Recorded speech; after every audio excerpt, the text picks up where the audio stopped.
What's going on, everybody? This is an episode from the No Gimmicks Needed Wrestling podcast. Do you like podcasts and you want to see the full podcast?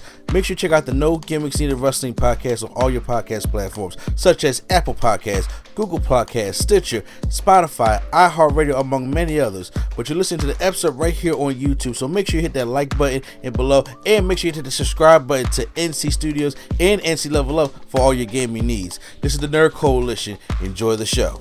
All right. So I'm gonna start this thing off. I think Prompt's having a little technical difficulties, but he will join back when he can. So I'm gonna start this off. I'm not gonna start with this. I'm gonna wait till Prime get here to talk about this one. So I'll skip this one. But I'm gonna go with Carmelo Hayes.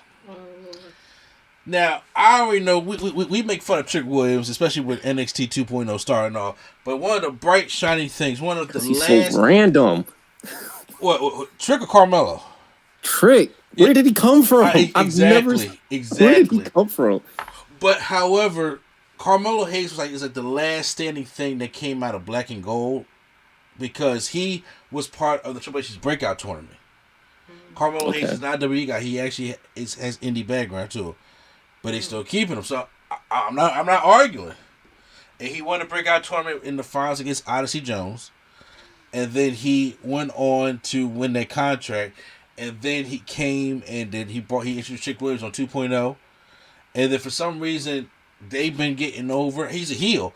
But you know what I'm saying? So they've been getting over in heelish ways. And then he cashes his contract again on Swerve Scott, wins the North American Championship, and beats Roderick Strong, and unifies the Cruiserweight Championship, and had a good showing at War Games. So I think if nobody likes NXT 2.0 at all, or they're upset about the whole NXT leaving, whatever the case may be, I think one of the bright stars in that thing is Carmelo Hayes. And if y'all go if y'all go check it out and watch it, I recommend y'all go check out what this kid can do, because like I said, he is very much impressive. And like I said, that's like one of the last standing things that we have kind of left that I guess Vince don't know about from the NXT Black and Gold. Even though he came in there very late to the Black and Gold, like I said, that whole breakout tournament and all some of that. Maybe they don't count them. They don't have to, man. That was Triple H's idea, because he did the breakout tournament before with the Jordan guy. You know, the one that had the T-shirt that he said looks like a minstrel show. Yes. That guy. Yes. I forgot his name already. Yeah, Ain't that a shame? Next up on my list, I have the rise of Miro. Okay. Miro on last, like the 2020 when he first got there, he was doing the best man game with Kip Sabian, who is probably gonna lose his job pretty soon. They was doing the whole video game best friend nerd stuff. Once Miro dropped all that and showed why Rusev is the shit, or why Miro's the shit, when he called himself, when he won the TNT Championship and called himself God's favorite champion, and that whole gimmick that was going on, that he turned the belt to white and green, and he was going, and then even when he lost the belt, he goes and talks to God and says, if you don't give me what he actually threatens God. That was like, this guy's crazy. This guy's crazy, who ends up taking the spot from Jon Moxley in the tournament, and to go against Bryan Danielson. Still loses, but Miro has had a good, resurgence, like back to where, the old Killer Rusev used to be at from WWE. Mm-hmm. Back in AEW, get rid of that best man stuff. Has anybody of y'all haven't watched too much AEW, so I haven't watched really Miro coming up or anything like that? No. Okay. Well, I got one more AEW before we get into a WWE thing. But I do have Hangman Page. The whole story of Hangman Page from Kenny Omega and leaving the Elite because he had a drinking problem, to knowing that he wasn't ready for the championship yet, to finally coming back, to finally beating Kenny Omega, and for finally everybody getting behind Cowboy shit. Hangman Page has had a phenomenal year. So I want to make sure because I don't I'm not gonna lump too many individual people up in this list. But I was like, if I do know it's a good, cause I was thinking about just doing the match him and Kenny Omega had at Full Gear, but I'd rather just give him a shout out.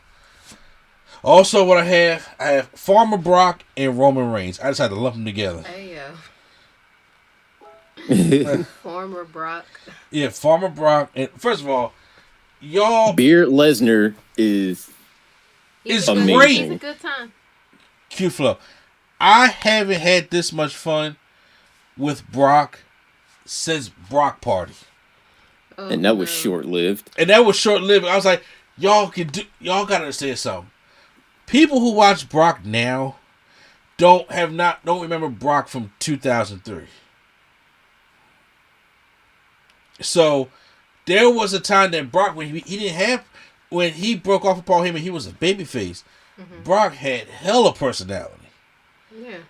I mean, I can't say he don't need him, but he probably do okay without Paul Heyman now. Yes. They allow him to just be himself. But he even showed glimpses of that in the Royal Rumble. What was it? The one about 2020? 2020. Yeah, the one before COVID.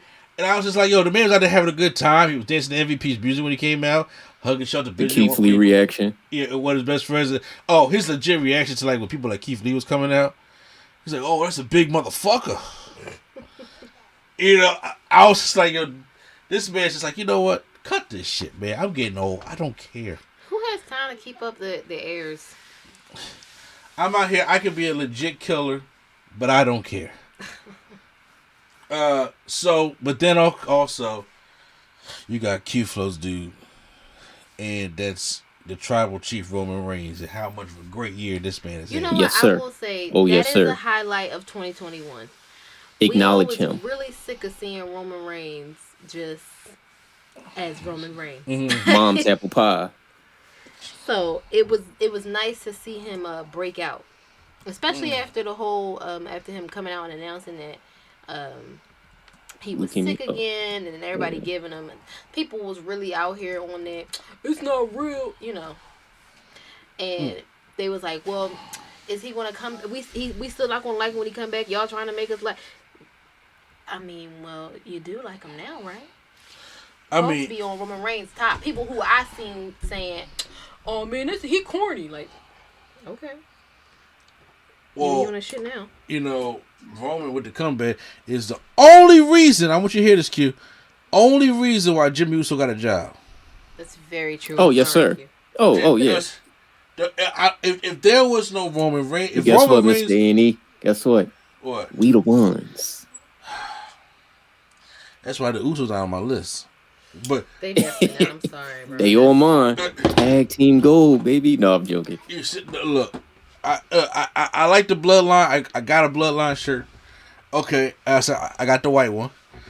Hey. Yeah, I'm looking forward to to getting the red one. So, however, if it was, like I said, every day, Jimmy Uso wake up in the morning. You better be texting Roman like, thank you. There are 3 things he need to be thinking: his wife, God, and his cousin. Okay, now he still got a job. Thanks. Every morning. So those 2 have been a huge highlight for me. Now, before I go anymore, does anybody have other than the obvious? Because the obvious will be talked about more towards the beginning of the year. Yeah, so I got the super obvious ones. I was trying to find like some really good ones, but it was all ones that I know everybody would have the same stuff. So what? Yeah. Okay, before I start, because one of mine was actually the obvious one. I didn't even think. I was just writing shit down. So run me the obvious list down before So obviously the obvious list is Big E win a championship, Bianca and Sasha main event Mania, CM Punk coming back. Okay, yeah. You know what I'm saying? Yeah. Okay, so this is going to be on somebody's list. Why am I going to, So I got and this I don't know. I feel like this was big, and that's Xavier Woods winning King of the Ring. You know because what? he's the reason why it came back. Yeah. And I don't want to hear nothing about it. He's the reason why it came back. And I'm saying, like, yo, if he doesn't win this, fuck this company. I'll give him that, because that was a good thing. He really, really wanted it. He you could tell he had. He ain't asked for no title shot. He ain't asked for nothing. He just said, "Let me be king of the ring." That's all. That's really all he wanted. I want them to actually do something with him winning the king of the ring. Oh, but, you weren't? Were you down there for the whole announcement with Kofi? No, I was, but I didn't really hear because of obvious reasons. Oh yeah, he's not in the Rumble, but Kofi is. Is he injured or this is calf injury? Injury. Okay. Yeah.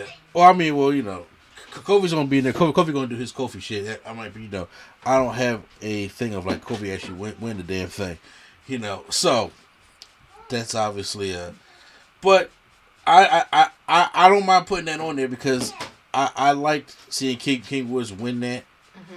And become kids with having the crown and something that because he's a wrestling fan, he really enjoys King of the Ring, so I enjoy that for him. I also got Edge coming back at the Rumble. Okay, here's the thing, because at the top of the list, this is what I was waiting for. I was about to say, was that part of the? No, because here's the thing, because it was a good and bad thing. At the top of the list I had was the returns in the Royal Rumble, because we had Edge return at the Royal Rumble. But we also had Christian Cage come back also. And we know how much Lance Sketch is not like Christian Cage. Oh, yeah.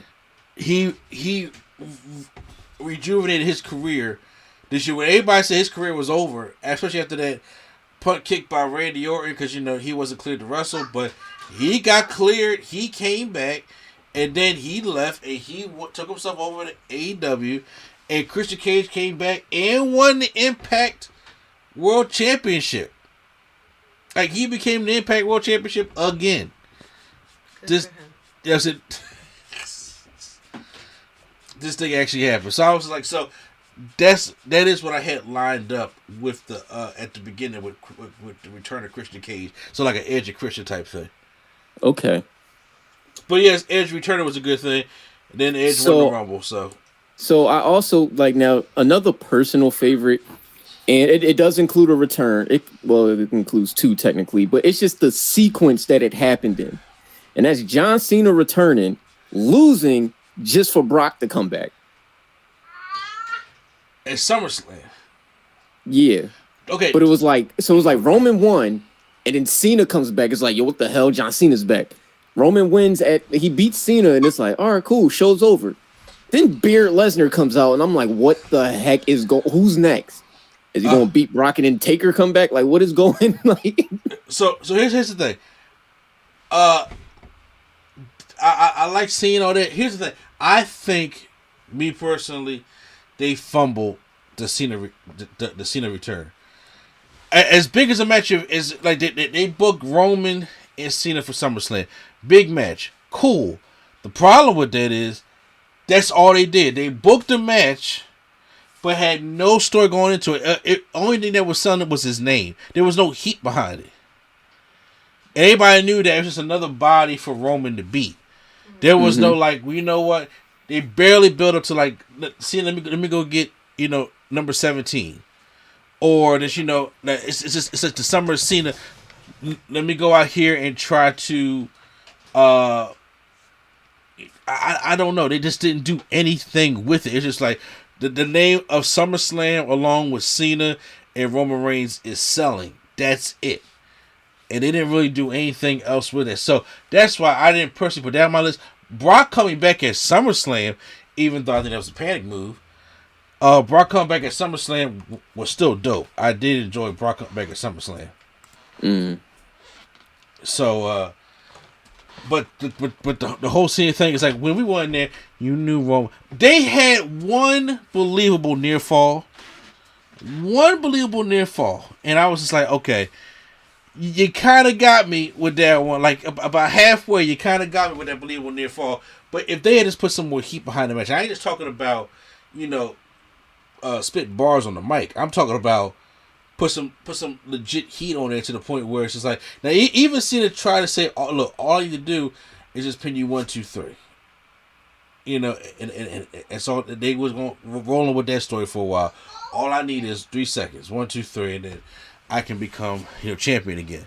But it was just not. I was like, okay, it's a big main event, but it's nothing for Cena to, it ain't nothing for me to sink my teeth in compared to like how the Brock and Roman main events are going, such as like whose side is Paul Heyman on? You know what I'm saying?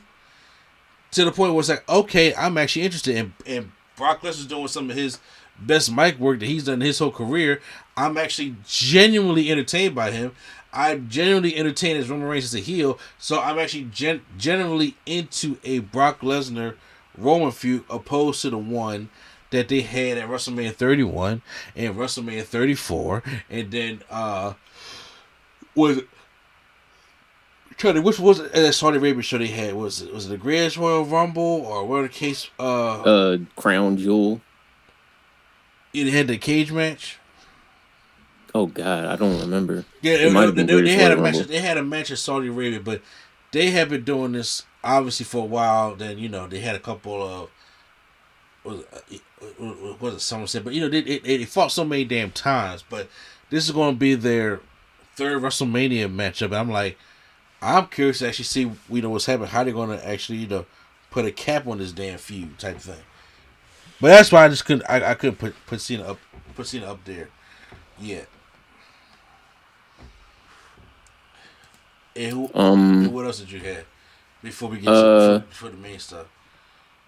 Well, that was it. I mean, I got into AEW late. I started watching AEW late, and most of it is just like, I know most of the moments is like all the WWE, the ex-WWE pull-ups. So that's what I would have put down.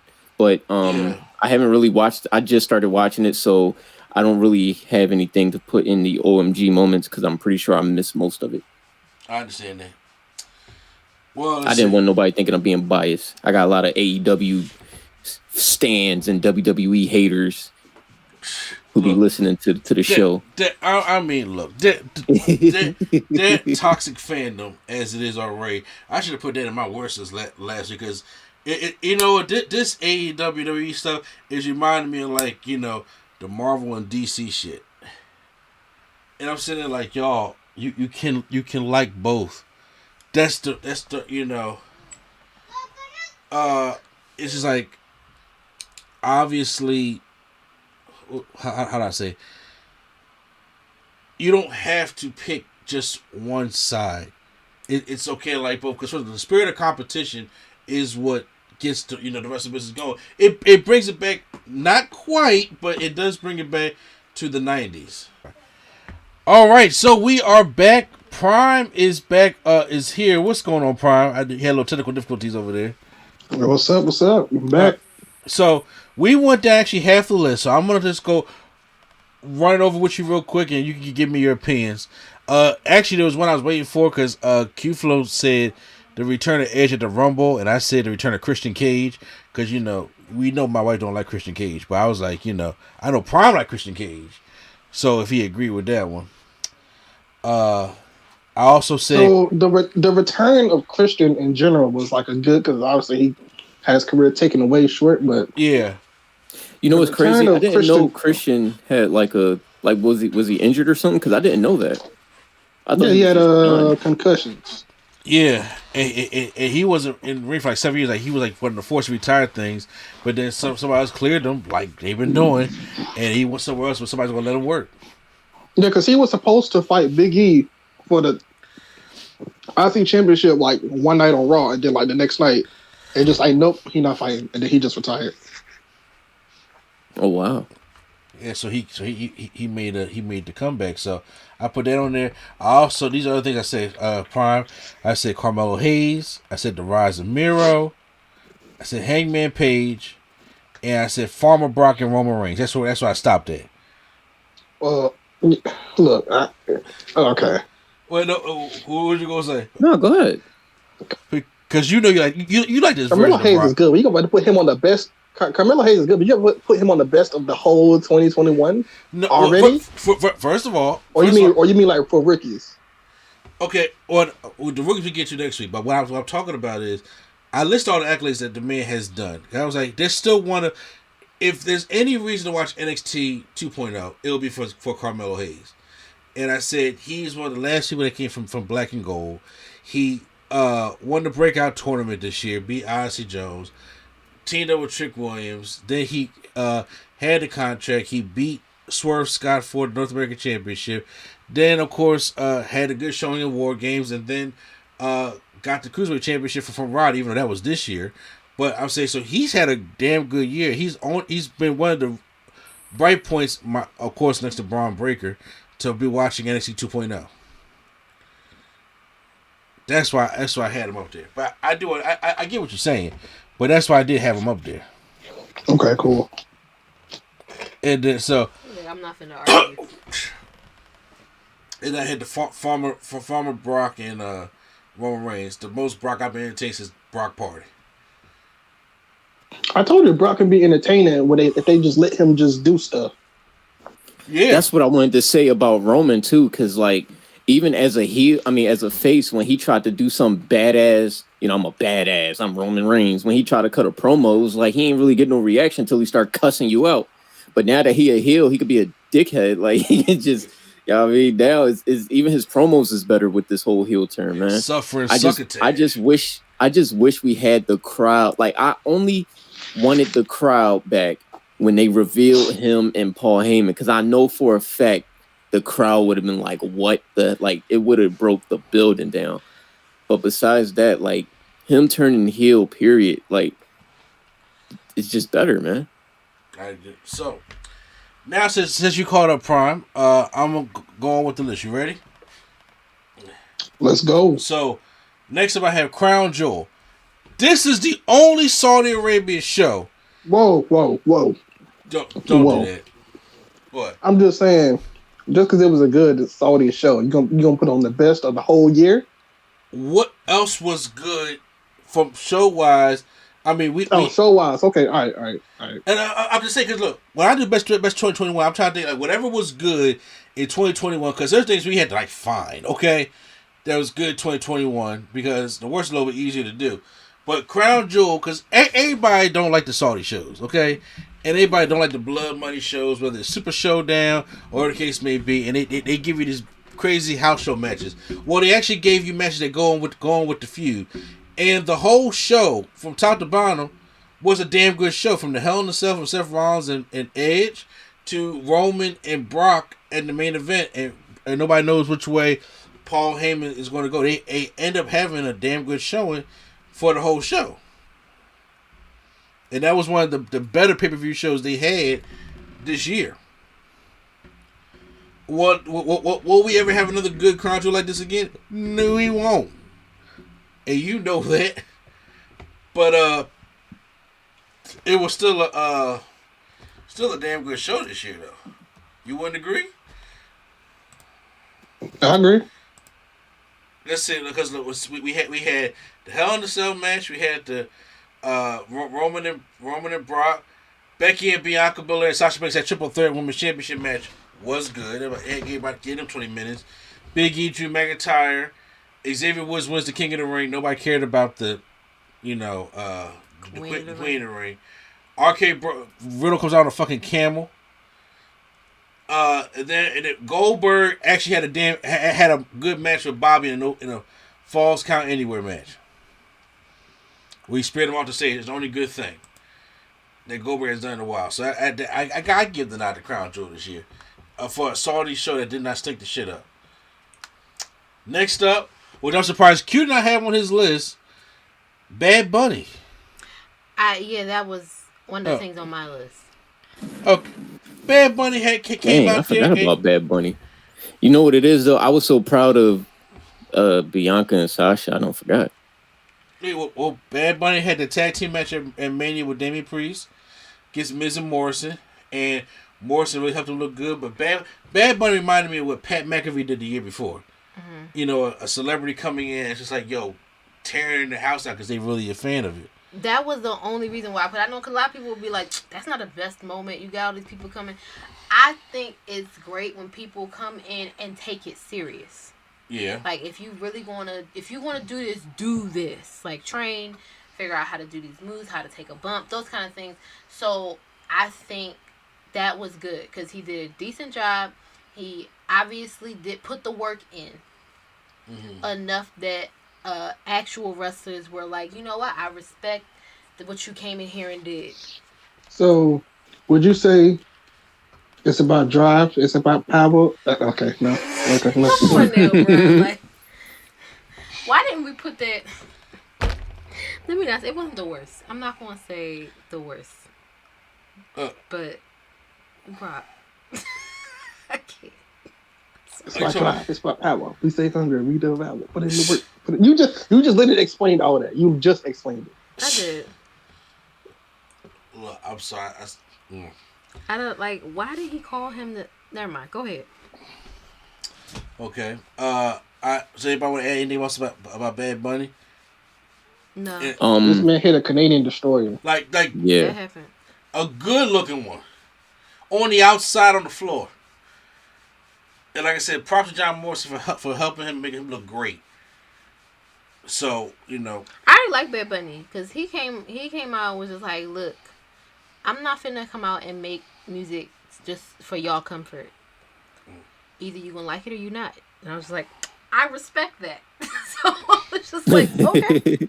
He made this on Booker T, so. Stop. With Booker T standing there. Yeah, Booker T saying all hard shit. Standing there looking stupid. I'm sorry. Ooh. I got a best. Goldberg ran off. I'm joking. He said Goldberg ran off? Yeah. He ran off the stage and never came back. Next up, I have the debut of Hook. Taz's son. Oh, you talking about Evil Tom Holland? That's what they're calling him. They call him Evil Tom Holland. He does look like Q, Tom Holland. Huh? Q, did you see the video of him and Antonio Brown in the club or in the strip club? Wait, who? Tom Holland or Hook? Hook. That's so random. No, I didn't. It's really random. Like Antonio Brown. Well, him and Tom Holland would be random too. So. But go get him though. Like seriously. Is it Hook like? I heard about the video. I did not see the video. You know what I'm saying? But I'm pretty sure. Somebody please save him now. Speaking of videos, real quick, Q, I know you've seen this. Somebody shared the video of Cena in that scene in Peacemaker. You know what I'm talking about, Q. That's all I'm gonna say. Oh, okay. Yeah, I know what you're talking about. Nah, the not safe for work one, right? Yeah. Yeah. Hey, I do understand. This man Cena said, "Yo, if I'm bringing in the show, y'all got to see like everything." Yeah. Yeah, It's a good show though, man. It goes. It just does that, man. Yeah. Let's go. Another good. This year we've seen the return of the crowd. Yeah. Oh yeah. We left the Thunderdome. Thank God. We left the shit behind, thank God. And we got back to the live crowds. Like I said, now there was a brief thing that we was coming a little bit down off the pandemic. Marion came and hit everybody, but they do not care. The last 2 weeks of shows, folks been packed to the hilt in that joint with no mask on. First of all, see that's a false narrative. They ain't packed nowhere. Do you see that? If you take a picture, these shows is empty. They trying to pack them. Like if you look at, I guess they're putting the people right there where you would see from the hard cam. Yeah. Think about what you're seeing, just not the whole stadium, but I'm saying the people in the front, near the ring, they in there. Okay, now everybody else might not be, but they in there. So I was like, all right, y'all. I mean, I think it is definitely better than the Thunderdome because, my God, that was horrendous. And that helped out for WrestleMania. That helped out for SummerSlam. Helped out for a lot of events this year that saw the return of the live crowd. Yeah, we needed it. Yeah, like I said, WrestleMania definitely used it this past year. I thought it was a great addition having that crowd come back. And then I got Q Flow watching the shows again. Yeah, right. But he definitely didn't want to watch them, before when they had the. The watching with the Thunderdome was painful. Did you like the crowd coming back, Brian? Y'all mean to tell me y'all didn't like the award-winning 2-time award-winning Thunderdome? I like the Thunderdome, and I definitely didn't like small Thunderdome. Oh my lord! That ain't all. Look, real quick though, let me ask you a question. Despite how y'all feel about the show, do y'all like NXT 2.0 setup better than the one they had early this year? The CWC setup with the gate and the plexiglass and stuff like that. Oh, the CWC, I don't like it. But we talk about the Full Sail. I personally like the Full Sail better than the CWC. Yeah. I mean, better than the what they got now. Yeah, but this 2.0 setup is better for the CWC than it was for earlier this year with the plexiglass and the gates. It looked kind of crazy earlier. It's the colors in the set, like the seating that be throwing me off for the new one. I just be like, bro, are we at a cheerleading tournament or something? Like, what's happening right now? No, we at Wrestlemania. But it's because it definitely gives me, we in the gym about to watch some girls come out and do like this routine they've been working on for a year or some shit. Because it's like super colorful and it's just bleachers. I don't know. It's giving me high school. Yeah, with a wild overtone. Next up, I know Prime can test this. Bryan Danielson. I'm happy to see him happy. Like, getting to actually... I'm happy to see him having some great matches. Yeah. The man's had great matches. Main event at WrestleMania this year. It took a break. They came back and was right in the main event scene in AEW. They're both companies in the same year. And had excellent matches. And this time in AEW has never finished the same match twice so far. And I was like, for what he's been doing... for this whole year of wrestling, Bryan Danielson is just it's like he got like a shock to the system of his career, basically, because he said he only got about a couple more years left when he wants to be doing this full time, and I'm like, well then what? Why not get all the matches you can get out now? Which AEW has been great on knocking down that forbidden door in wrestling and bringing over the New Japan and the Impact and the GCW talent, and even got WWE bringing over Impact. Yeah. That forbidden wrestling door they knocked down for Bryan Danielson. So, anybody want to add to that? No. I think it was great.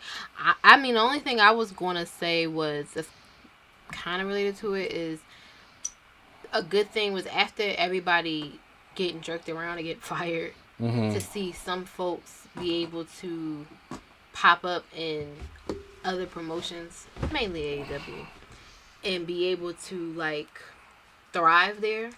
I know that's not the case for everybody, but I thought that was cool to see the folks who we knew could have done something great get up and go elsewhere, like you were saying with Miro, like with Aleister Black, or what is he in? Malachi Black. Malachi Black, yes. Stuff like that. That was cool to see for me personally. So these next ones, these are my last 1, 2, 3, 4. Okay. So I'm expecting to hear y'all participation and opinion on this one. Number 1, I'm starting off with wrestlers taking control of mental health and sobriety. What I mean by that is, I know you and Q may not be familiar. Eddie Kingston wrote a memoir, very excellent memoir of Eddie Kingston, because and talking about mental health and his struggles of growing up in the hood in New York as a Hispanic and as an Irish. He's mixed. Okay. And he got it from both sides. So hearing his story and hearing how he dealt with mental health, I don't know how people read people's memoirs or when they, write something for people to read. I guess they call them the memoirs. It's not like a whole book. They made like a couple page memoir. Like an article? Article like that. Okay, because that's not a memoir. That's Okay. A memoir is a book. Memoir, yeah. So, yeah, an article Okay. that they have written because his is up there because I've read Matthew Stafford's, really good. Okay. I've read Kyle Culver's, another really good one. And I'm adding Eddie Kingston to the list, too. Like, I don't know how y'all are if y'all like reading articles that people put up, stuff like that, but they got some... It's really good. It's really good. They talk about their experiences, and he really brought up the thing about mental health because you don't talk about that in wrestling. Mm-mm. And especially, I also give props to Jon Moxley for saying, "Look, at this time right now in my life, I need to go get help for my alcohol." Yeah. Because he was in a match. I mean, he was in a tournament that was going to see him go up against Bryan Danielson, probably most likely win, and go up to face Adam Page for the championship or whatever case may be, and beat different members of the Dark Order. Like, he had a whole storyline playing out for this man. Mm-hmm. But for him just to drop what all the players they needed, for him to go get help about his sobriety, I mean, hats off to that guy. Yeah. And you see a lot of wrestlers taking their mental health and their sobriety even more seriously, opposed to how he did back in the day. I think that's great. And I had to put that on there because it's something that we have never seen before. And if y'all don't know who Eddie Kingston is, like I said, we used to watch him a lot in the Indies, but check out his article. It's really good. I probably should put it in the link in the description. And if anybody's interested in any other articles that's dealing with a lot of social change and stuff like that, I recommend Kyle Culver's. He has a good one, and Matthew Stafford has a good one also. I think it's great that mental health is becoming a more open conversation now. Yeah. So it's good, especially now when you see like public figures, because as much as we might bitch about it, there are plenty of people who really do be looking at celebrities. Yeah. For influence. So I think that's a good thing. Yeah, I think DeMar Rosa got another good one also. He dealt with mental health also. I mean, everybody does, especially in a sport like in sports when you are like pushed to the brink, and you could be constantly in pain or feel like you're under a whole bunch of pressure. You may have to take care of a bunch of people, that kind of thing that can cause issues. Mm-hmm. So it's I think that's good. That's good for them.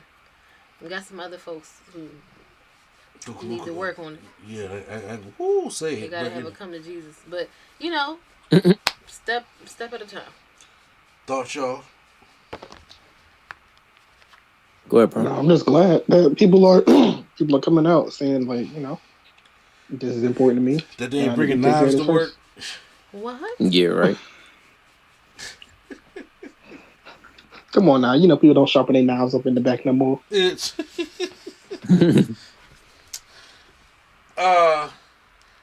my next one is black men winning world championships. Yeah. I don't know if y'all know this, but in each major company, we had a black world champion this year. Yeah, that's AEW. Yeah. No, okay, except for we didn't have one in AEW. No, we didn't have one in AEW yet. But you did have one in Impact. Well, hold on. Didn't Bobby win it this year too? I mean, 2021 too. Yeah, we got AEW. Oh, we talking about AEW? My fault. I heard black champions. No, I thought it was all across the board. My fault. Because I know we was going to talk about Big E. And I was like, and Bobby. Yes. And Moose. Moose won the Impact World Championship at Battle for Glory. Nobody care about no damn Moose. And then coon. And then Jonathan Gresham. He a coon.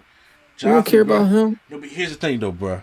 I know. I'm sorry. I'm so see. I was about to load up. No, they say, just don't. I was talking about in general accomplishments right now. All right, yeah. All right, yeah. I give it to him. He's still black, man. He a coon, but he's still black, man. I got it.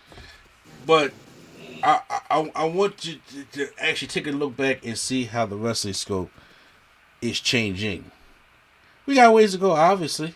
It's not going to be on ways that people may like it, but we never had that many in a year before. Bobby, kicking off the year because he beat The Miz, and then he had a decent championship run. He just fought McIntyre a little bit too often. Big E unfortunately did not. But Big E didn't have a great, but I still believe that Big E may give him a moment at Mania. But for this year, he still cashed in. He won in September. Moose won the Impact title at Battle for Glory. Mm-hmm.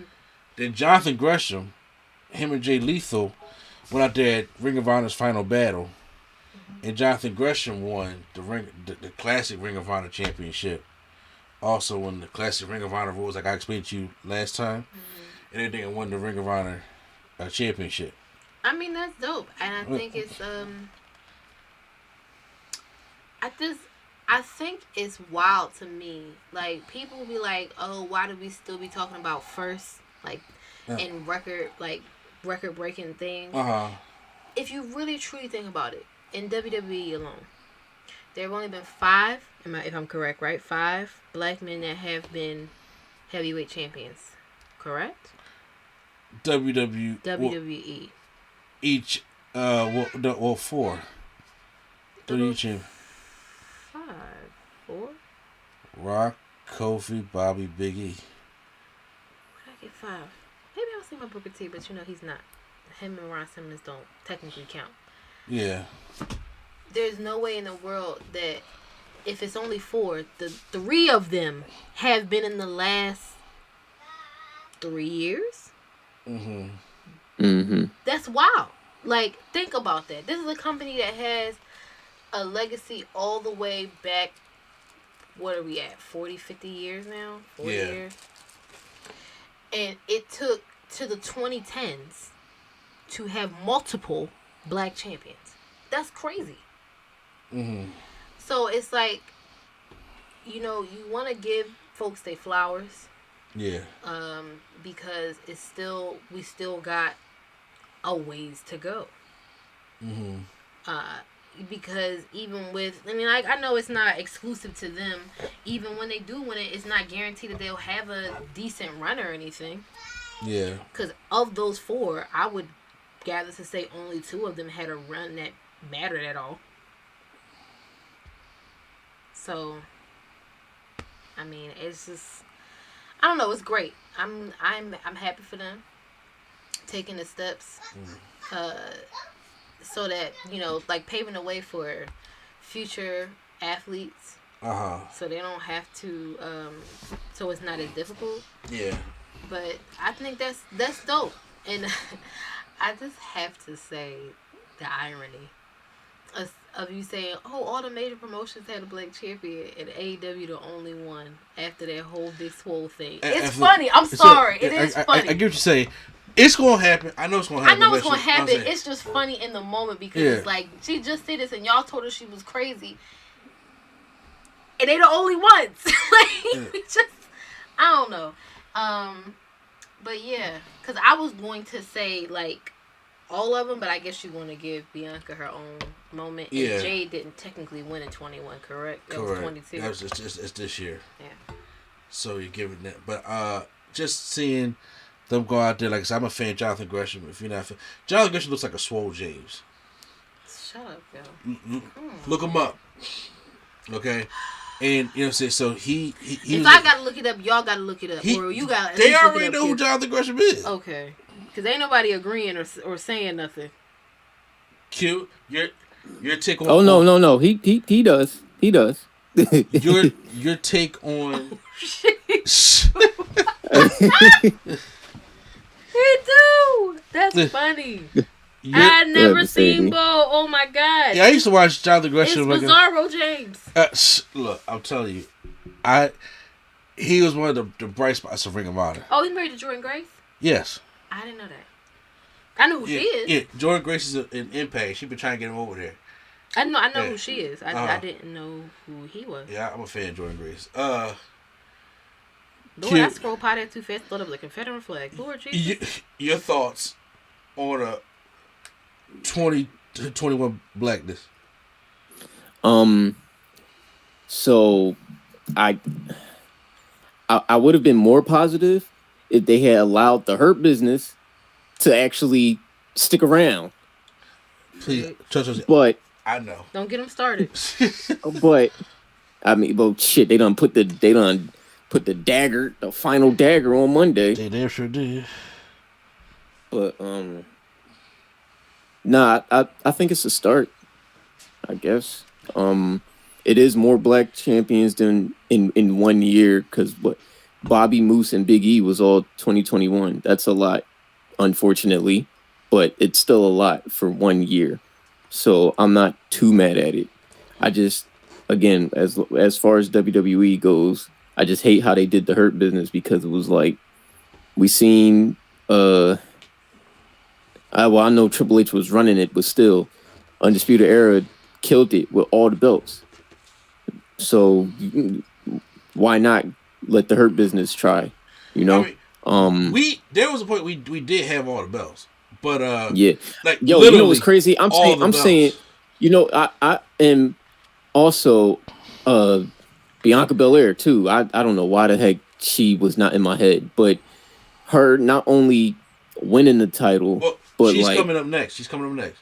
Yeah, no, but you saying, you know, we talking black people, she has to be included. Black champion, she has to be included in that. So, you know, her, you know, not only winning it but main eventing, like, so aside from the Hurt Business thing, I say it's pretty good. It's a pretty good start. Yeah. It's before I say anything else, Prime, what's up? Prime, I'm asking for an answer. Don't do that. Hey yo, come on, man. Nah, I mean, of course, I'm pretty sure in the future we'll get more black champions, but I would like for them to actually do something and not just have a reign just to say that they had a reign. Yeah. You know, like Big E, he kind of just had a reign. You know, like I want them to actually do something, not just have a belt, just to say that he got the belt. Look, that's all. I'm gonna say this because each of us on this podcast, first of all, everybody knows that we're a black podcast anyway, and each of us on this podcast have. Wait, what you say? We a black podcast. What? No, okay. So all of us on here have different opinions and views, stuff like that on here, but I want y'all to take a minute. Like, obviously, me and Prime are wrestling fans. You know what I'm saying? And they Q and Lady Sketch are more on the lower level of it. But, I thought you were gonna say we was just fans of black people. I mean, you are which isn't false. It's not false. I mean, but you know, go ahead. I'm sorry. But I say my fans of black folks too. I mean, I know. I just thought that's where he was going. Go ahead. Here's the thing, because I always accept the win when we don't usually get the win. Yeah. And you know what I'm saying? Because it's like we always. I'm happy because I'm saying, because look, I've been watching wrestling since 1992, and I ain't never seen this shit like this happen before, or happen as rampant. And I know, you know what I'm saying. Look, Q has his issues with Moose, and I'm saying like this. Look, yeah, I don't agree with the shit he said, but I'm going like this man's out here. He's representing, whether we like it or not. He's representing us. Yeah, he just unfortunately can't not. You know what I'm saying? And like I said, unless I hear him. You know, I heard him defend somebody who don't like us. You know what I'm saying? Because I don't work with that woman. Selling people. Daniel Caesar, we know. You know what I'm saying? But I ain't hear him say nothing about us. If he did, tell me. Don't edit. Listen, I don't. You know, my memory's trash, so I would have to go and look it up and see what all happened. But I know he did get backlash about that, and I feel like it was something else. But I'm not gonna, like I said, I wouldn't take away from, like, that doesn't take away from his accomplishment. Especially in this, like, era, like this time. That's what, 4 black champions in 1 year? I'm not gonna not count him. I can't not count him. That's just in the middle, because we didn't get to Yeah, black male champions in 1 year. So it's just like it's kind of depending on honestly where you fall. Some people will not care regardless. Sometimes you gotta take the win. That's why I said yes. It is crazy that it happened within the last few years or so, but that we've had 3. But that does not take away from the fact that it happened, shitty title reign or not. Like I said, but the only shitty title reign was Big E. That's the only shitty. It's the only Bobby did not have a shitty title run. I didn't think Bobby did. No, but I'm saying everybody is saying shitty title runs. Like yeah, it was cool. We had a black champion, but I want them to Bobby do better. I don't have a problem with Bobby. I'm saying, but Gresham just started. Moose still got it. Did he start though? Yeah. Yeah, Gresham technically didn't start. How you gonna be champion of a company that don't exist? That's why I was like, did he start though? I mean, y'all want me to be a champion of the Nerd Coalition Federation? I can do that. I mean, I got my. He got a title belt. I got the belt though. You got to fight before it. I'm saying I got the belt. It's not a company, so I can just have a champion. So, I'm saying. So, am I the Impact champion? You the TNA champion? Yep. You the Nerd Coalition champion? No, I'm the. Dang, what's it called? The Global Force. I'm a Global Force. The Global Force? Oh, never mind. Oh, God. No, we ain't doing that. So, you know what I'm saying? So, I just wanted to get... Cause I was like, I don't know if they really recognize... If they knew... I know y'all knew about Bobby. I knew you knew about Big E, but did y'all know about Moose and Gresham? I knew about Moose. Yeah. I didn't know about Gresham. Though. Yeah. So, I mean, I hope he goes over to Impact, and I hope he take... who is Impact? Oh, I mean, Moose is over there now. So, I'm saying, so... Eventually he'll get it, or if Ring of Honor hopefully keep the Phoenix Cross does come back, and everybody talk about something, they he come still back. Acting like they functioning as a company, so. I mean, he can still walk around with the belt. At this point, yeah. Like, what's somebody gonna do? Challenge him on the street? No. I mean, they have been defending the belt left and right. Say what? They have been defending the belts left and right, which goes into one of my best of 2021. Deonna Purrazzo is just. Oh God. Yeah. She just so you mean tell me she won 3 belts this year and had 2 at the same time. No, she won 4 belts this year and had 2 at the same time. Now she got 2 at the same time again. So now what? No, look, here's the thing. Deonna Purrazzo's your girl. And look, here's the thing. This year she has been great. This year she showed everybody. She said, "W, you shouldn't have fired me." I give her that. She had a great year. She was the belt collector before Kenny Omega was collecting the belts. And it was overlooked because she's a woman. Kenny Omega was being the belt collector, and she was collecting belts. And I think her and Mickie James have a case of having rivalry of the year. Mm-hmm. Everything between her and Mickie James, except her taking them damn DDTs, I enjoy from her and Mickie James. When she came to the farm, when she came, that whole farm fight was great. Yeah, Mickie James is hardcore country. I say so when they came to the farm, she fought her down. So yes, which we were talking about that earlier. But I'm saying, okay, I give. Wait. Is she going to be hardcore country in the Rumble, or is she going to be Mickie James happy-go-lucky in the Rumble? She's going to be hardcore country. She has the Impact Championship. She's going to be hardcore country. So she's going to come out to hardcore country, not her WWE song? She probably going to come out to her WWE song. Because honestly, if I was petty, if I was Impact, I would be petty and be like, no, y'all can't use it. Use what? Her? She sing her own music. Oh, you think so? She owns it. It's not like a. To my knowledge. Okay, well, fine then. to my knowledge. Can you imagine that you walk up to the you gotta walk up to the sound table with like a burnt CD. Like, here's my music. Yeah, I'm saying, play this. Here you go. People like, you can't send me an audio file. That's some shit I do. Pack up with a CD, with the Sharpie on there. Shut play up, this. Yo. Or she have to come out singing it herself like Ricochet. Oh God, I'm sorry. Go ahead. We're off topic. No. What else do you have in your best prior? Because I'll give you that. Deonna Purrazzo had a great year. And I know that's your girl.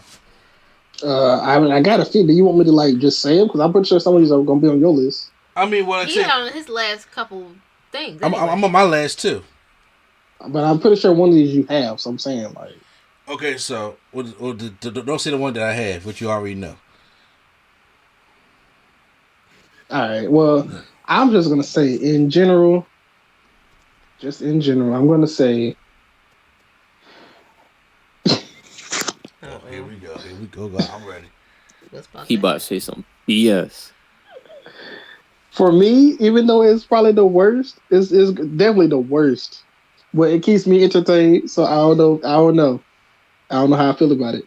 Jim Ross on commentary. You said Jim Ross what? On commentary. It's not good. Exactly. I just said it. It's the worst of the year, but it keeps me entertained sometimes to watch AEW. So I'm like, you really just horrible. turn on AEW to see what Jim Ross. Look, it was funny because they had CM Punk commentary. Oh my god! And he was just like, when Brian Danielson first came, he was just like, Daniel Bryan. He was like, this man gets everything wrong every week. And I'm like, do you just not care anymore? And then even no, we don't. CM Punk sometimes was like, Daniel Bryan, oh, CJR, you got me doing it. Or he'll say Ruby Soho. Yeah, he gets he is getting or the worst one. Kenny Omega is your new WWE World Champion. Shit! Oh my God, they was pissed. They was pissed with that one. Because he did it twice though. Because he did it one week and then the next one he was like, "All right, and we're gonna take you to the WWE champion, Kenny Omega." And then he got the nerve to put on Twitter, "No, I won't retire." Look, I think Jim Ross needs to take a step back. I do think he needs to but I at this point I'm thinking he is doing this simply because he needs something to keep him going. Yeah, he just keep. Well, he need to do something else. Oh my God! Probably, he just keep getting hit with thing after thing after thing, and it's just like, bruh, I am sorry for you. You should need to take a rest. Yeah. Like every time, I swear, I be scared because I be seeing stories about him all the time, like him calling. Kenny Omega WWE champion. So I see the head, I'm like, please don't let it be Jim Ross died or something crazy. Every time I see it there, I'm like, God. But he be busting himself up, got skin cancer, like. Yo, did you? Hey, this man got a black eye this week. Definitely, and went on TV with it. I was shocked. I slipped and fell and got a black eye. Come on, JR. But he tougher than a $2 steak. Oh my gosh. Was that this year or was that last year he was talking about Beat Texas? You said VTEX? Well, he said Beat Texas. I know what you're talking about. I don't know what year that was. I think it could have been last year. Had to be last year because it's football season. I mean, it could have been early 2021. We got Beat Texas. This man. I don't know. I take that back. Actually, it's funny to watch. It's entertaining. Like, gosh, it's horrible. God, this man is bad. Remember when he said, "She's a something bitch." That means she's really something. Oh God, what was that? She said, what did she say? She said something. She like, that's how you know she's serious. God, I hear to tell you, but yeah, he's terrible. He's been terrible this year. I'm sorry. But what else you have on there? I'm gonna just say mine too. Till after you say at least one. Mm-hmm. What'd you say? I'm gonna say mine until after you say at least one of yours. Okay. Well, because I don't want to step on your toes with what I want to say. Well, you step on the toes. But I'm saying, but if something is less important than okay, wait, no, fuck it. Bianca Belair and Sasha Banks main event WrestleMania 38, night 1. That is what I have in my last two. We'll try to build some time until Lady Sketch come back. So obviously we just talked about all the black men and women, but we gotta give a shout out to our sisters also who main evented. And this was a good idea because the 2-night WrestleMania thing I think is a way better idea than trying to sit through 7 hours of WrestleMania. if this was a 7-hour show, this match don't get the main event. Nor does it become as special, or does it become people's match of the year candidate, whatever the case may be. It doesn't get any of that. It becomes a match that it's like after that part of WrestleMania, everything else would have fell flat. That's just how it is. The 2-night WrestleMania thing, since they started that last year, I'm not mad at it. And I'm like, for a big event like WrestleMania, I think that should happen. And with that happen, it opens up more opportunities for more people to get quality matches on the card. What I mean by that is, if you had a whole show put together, everybody's either in the Andre Giant Battle Royal that makes no fucking sense, it doesn't mean anything, or the Vagina Battle Royal, and nobody else forget. And I don't mean that in a sexist way. I mean that in the way the trophy looks. And or they try to stuff everybody in a ladder match, which they don't do anymore, or just these multi-man matches that means absolutely nothing.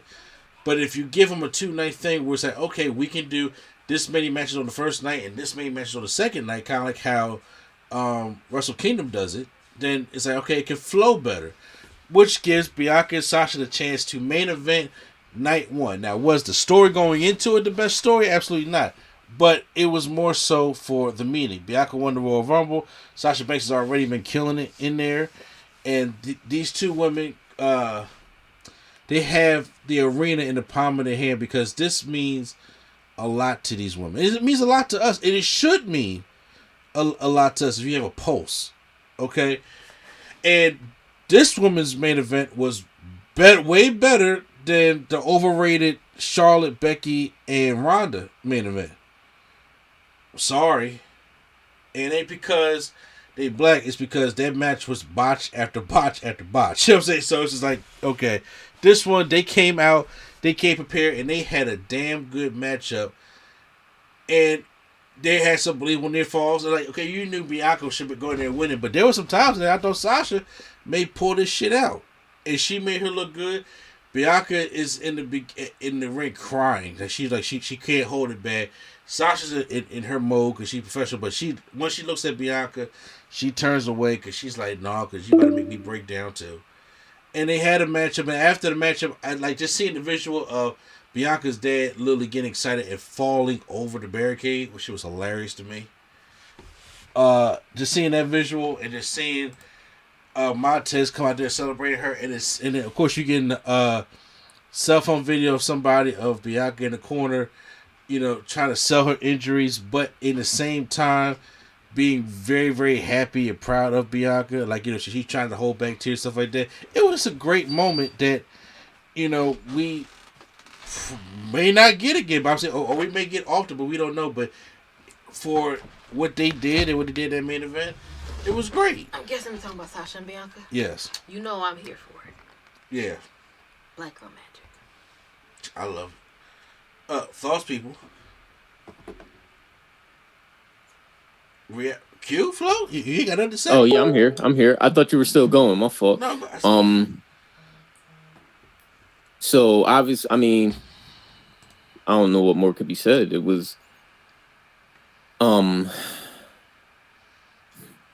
lost my train of thought. I'm so sorry. Yo, I had it. I had it and I lost it. I'm so sorry. I mean, I don't know what he said, but he probably said mostly everything that could have been said anyway. But all right, but still, like, just for again, WrestleMania. This.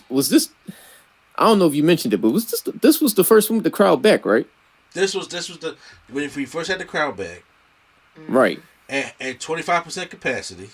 And then we got the visual of Bianca Dad falling over the barricade. So they had all the moments. You had this is the second women's main event in WrestleMania history, but it was the first one-on-one for the championship where somebody from the Rumble actually won and goes on to main event WrestleMania.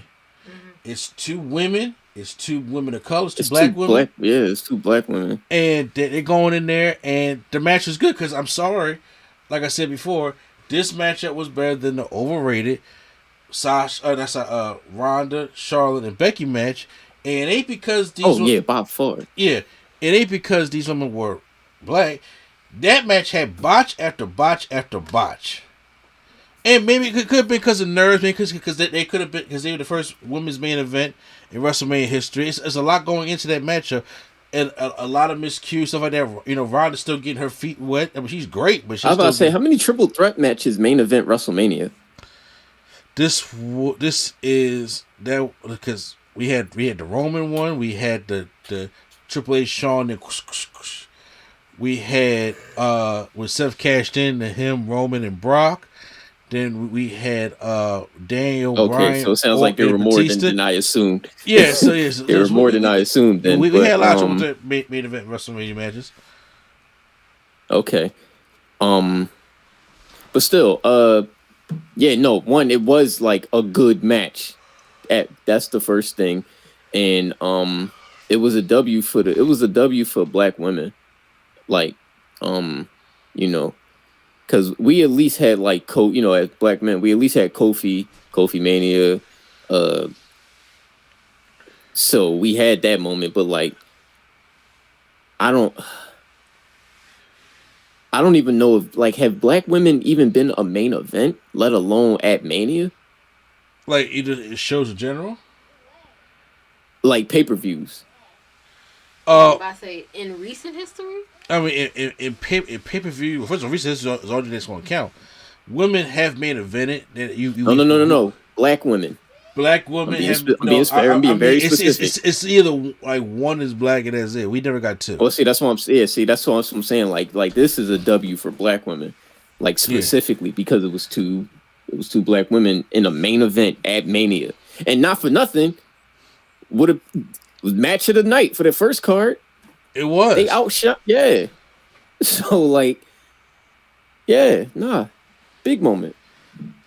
You as a Black woman, seeing this, who may not be the biggest wrestling fan though.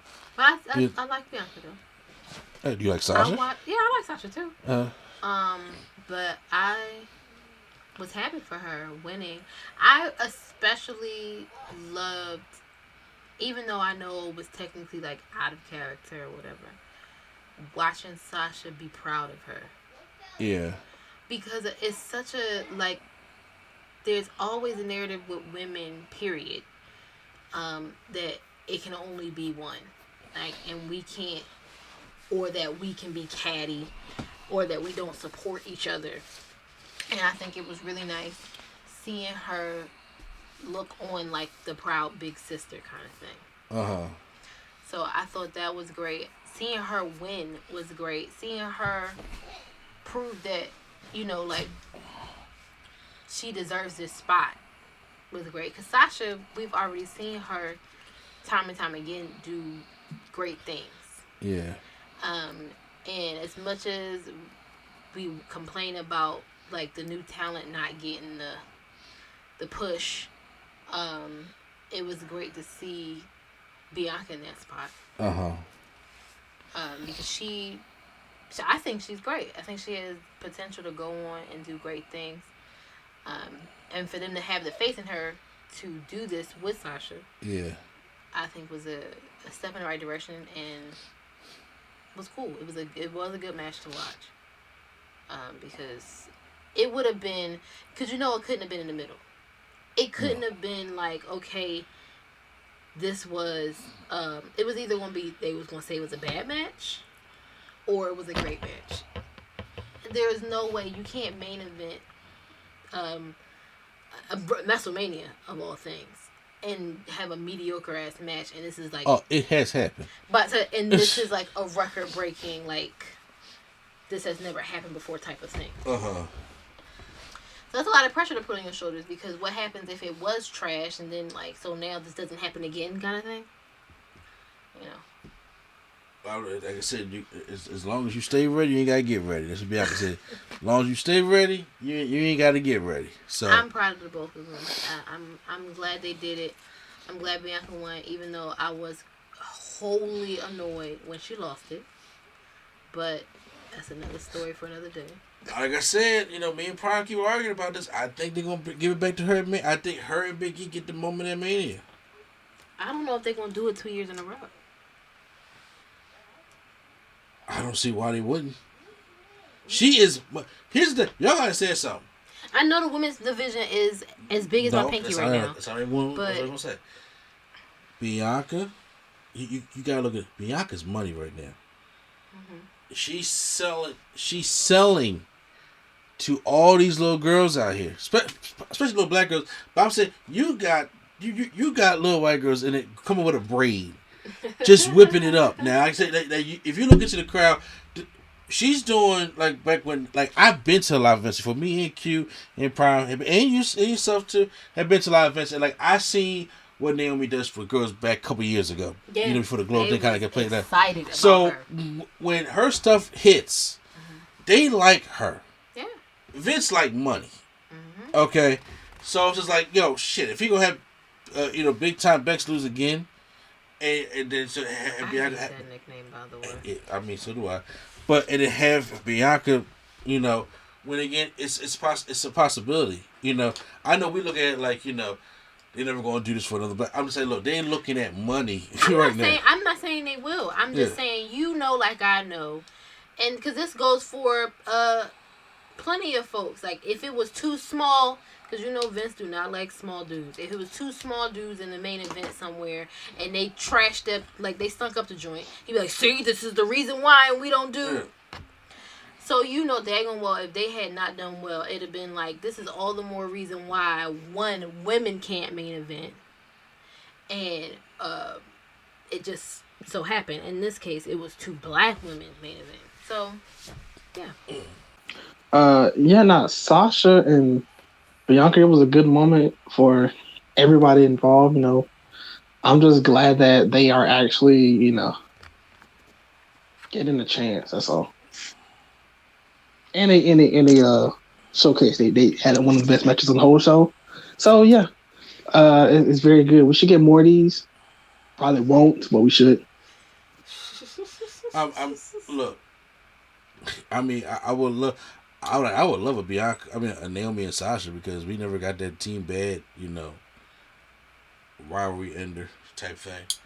Heel Sasha face Naomi, or heel Naomi face Sasha. Who cares? Or Sasha, Naomi, and Bianca triple threat match. Who knows? I mean, they could just get more people too and build them up too. Yeah. As long as it's not just them, all three of them in the ring rolling in the neck. As long as that's not what happens, I'm fine. That is cool. I do agree with Prime on that one. We can get more people. All right, and my last one, unless Prime has anything else that he wants to add before I get to my last one, which is the big one. I think this is the same one that I have, so if it's not, then we might have a problem. I don't know. Okay. Just like, okay. It's gonna be some podcast furniture moving in here. Like, let's get it. Because the number one moment of 2021 in all of professional wrestling is CM Punk coming back to professional wrestling. Oh, I was ready for a fade. All right. We don't gotta be Booker T and Corey Graves. Not you instigating.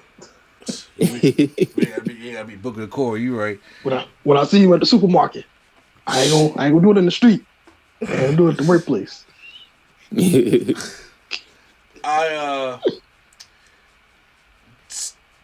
wrestling world has been, ever since CM Punk left, did the interview on Coca Band of everything that's happened in WWE, we have got the infamous CM Punk chants for years.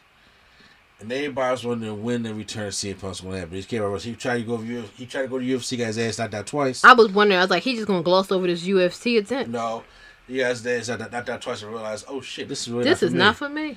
At all. So that's why he wasn't going to take that fight with Jason David Frank. So, I mean, no, I say, come on. I don't like Tommy, but Jason David Frank is a legit threat. But that's what I'm saying. I'm like, bro, right. What are you doing? Yeah, like me personally, I would never tell Jason David Frank to his face I don't like Tommy. I would tell Tommy to his face that I don't like Tommy. Okay, but Jason David Frank, no, I ain't fuck with that man. That man is a legit ass kicker. But if he's in Tommy mode, like whoosy, I'm like, well, Nick, I don't like you. But Jason David Frank, I had no problem with that man if I ever met him. You did. I never met him. I never met JDF a day in my life. Yes, we did. He tried to say he met Tommy. I met Tommy. I never met that man a day in my life. Just move on. Okay. Sorry, never been a day in my life.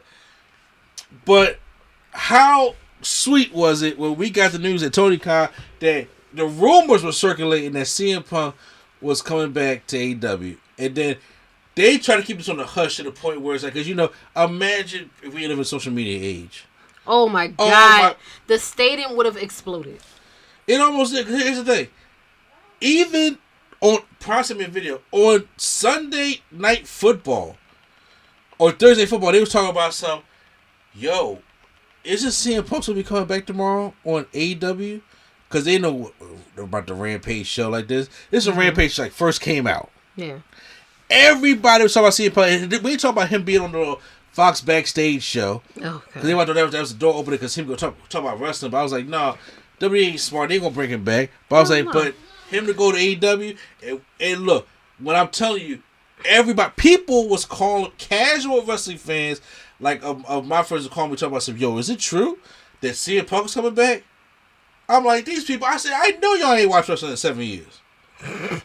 But y'all calling me talking about some, yo, CM Punk coming back? Like to the point where I was door dashing that night, and I could see it on people's television when I'm delivering food. Bruh. They knew what they was doing. And at the time, this was when Rampage first started, I thought CM Punk was going to be a main event. Mm. I remember this because you was out and you was big mad. I was mad, and then Project was like, yo, they kicking it off with CM Punk. And he had, literally, the whole place stood up. He jumped up into the crowd, got lost. Definitely He was feeling himself, and it was in his hometown, Chicago. That, for wrestling fans, that meant that there was nothing else, no disrespect to my people or nothing, there was nothing else topping that moment when CM Punk came back. Heck no. Because I didn't know he was going to come back. I thought he was done forever. Yeah. This is almost like when... He thought he wasn't going to come back either. Exactly. This is almost... It's kind of like when Shawn and Brett said, I'm sorry. And I'm like, really? That happened on Raw? In 2010, when they came back and shook hands and hugged, I was like, oh, God. Not okay. Y'all don't understand. Now, you know Brett was still bitter when he was hugging him. To this day. Well, Brett is on I don't give a fuck mode right now. But he really is. So, but that... Seth Rollins, you're a dangerous worker. Yeah, he is. Not playing. Seth Rollins not. But Brett just mad that he injured his homie Sting. But Sting is fine now, see? He's good. I'm saying he's all good. Okay. But now, if you keep diving and doing crazy stuff. That's what I said. Okay. So, y'all got to give me your thoughts on CM Punk, you know what I'm saying? Chick Magnet Punk, you know what I'm saying? The Chicago kid making his return to professional wrestling. Were y'all CM Punk fans at all, or what's happening? I wasn't CM Punk fan when he was around. I was too. The only thing is, I wish he would go back to the Kill Switch Engage song. I hate the Cult of Personality. What? He was a hater, a big hater. The Cult of Personality. Okay, no. Okay, hold on. Let me rephrase that. I would rather him. I don't hate Cult of Personality as a song. I just rather him have the old song. Man, let people get their checks, man. Come on, man. What you doing? Fit. Kill Switching. The lead singer. Well, he was black. He would still get royalties off of that song, though, because it's an older song. But still, the whole group. In Living Color is a black rock band. Well, shit, you got me there then. Did you not know that? Huh? That's why he said we can't let the black folk get the opportunity that they black. Well, I didn't know the whole. I just knew about the lead singer. I mean, Still, that doesn't change anything. I'd rather have the old song back. That old song he had was not good. Yes, that old song he had was not this CM Punk though. Yeah. That was long hair, I barely talk. I just come to wrestle CM Punk. Yeah, that was ECW Punk. I'm like, we are beyond that. I'm saying, I'm talking. I don't care. I just want the song back. You just want him having a living color. No, I just want him to have that song back. Oh my God, bro! You know that song ain't been used since 2006. Damn. Okay, I still want it back. That doesn't. I wanted it back when he was in WWE. 2006. I wanted it back when he was in WWE. Oh my god! Oh, I did not think that's what he was going to be saying. Yeah, I didn't know that's where he was going with this at all. Anyway, besides that, I did not expect him to come back, and the fact that he is back is still kind of crazy. You know, it makes it more crazy that he's back with Code of Personality. No, it doesn't. No, it doesn't. But look, it's just like, okay, so if he came back and we heard that music, right? You probably would have been the only one that was stood up. Everybody like, who's like, who is this? Yeah. Yeah. And, your point? You ain't selling the records, okay? So in other words, he ain't selling the records. So play that Code of Personality, and as soon as everybody when they start hearing that, and everybody gets to their feet, and it's like, oh shit! It's CM Punk who literally, they had to get Ringer t-shirts from every available t-shirt company in the United States. He shut down Pro Wrestling Tees. He definitely did. That site was crashed. I tried to go and get him one, and I was like, this ain't gonna work. It's not happening. This man, they made hand over fist money with that. They heard him and rushed him in the mobile game. I wait till that console don't come out. He probably gonna be damn near on the cover. But when it was happening, I'm telling you, it was like every nation that I came back and I watched the actual promo, and he was like, whatever date he left Ring of Honor is the day he left professional wrestling, and this day was when he returned to professional wrestling, calling WWE Entertainment. It was great. It was great. Had the CM Punk crying kid, definitely did. And always everybody was making fun of, unfortunately. That was messed up, but he did look out for him after all of that. Well, hold on now. I know we ain't liking him right now, but Tommy Dreamer was one that found that guy. I mean, but still, he did, like, Tommy Dreamer might have found him, but they didn't have to do any of that stuff, him or CM Punk. They did. So I thought that was cool. I thought it was cool to see him come back. Period. I wasn't sure if he was gonna come back and actually like have matches though. Oh, I knew right now. So. I didn't know they were going to just toss. I didn't know they was going to WCW it and be like, oh, he's going to be the one that's going to fight Kenny Omega for the championship and win it on Sunday. Like, we got 2 days away. No, we ain't doing that. Mm-hmm. It was the whole start off with Darby Allin, which is a great first opponent for him to go off with. Prime, your thoughts? Since you both had on our list. I'm glad Punk is back. I'm glad too. We all, I was waiting. I was waiting on to. Look. I've been watching Punk for a long time, and it's a lot of emotion that comes with that reaction. Y'all, come on, man. No, I just say it was a lot. Because obviously, Punk have been in almost everywhere, except for a few places. But Punk is just a worldwide name. Punk inspires so many people to wrestle. I was like, it's just cool to see some of the people he inspired actually get to wrestle him, and him getting infused in new stuff like that. Getting excited about that. So I was cool. I just wish that he, I don't know if he sold all of his tights or whatever he did, but I'm tired of him wearing the same 2 pairs of trunks. They probably don't fit no more. Well, he need to get more in shape or buy some new ones or something. Because he used to have like a different pair for every week. Now he just wears the same 2. He did. He got a little old lazy. Because CM Punk ain't on there every week though. But I do, because sometimes he would have the pink one for breast cancer awareness. He have yellow. He had sky blue. He had the Chicago. He used to have the trunks to match his boots. Now he just wear black boots and then just trunks. I'm like, oh. He's like, look, bro, I'm not doing all of this extra effort. All right, I'm here. That's what you get. He said, I'm coming here. I'm helping out. And like I said, once he starts getting to like a meaningful feud, because right now, he's trying to help get the younger guys over.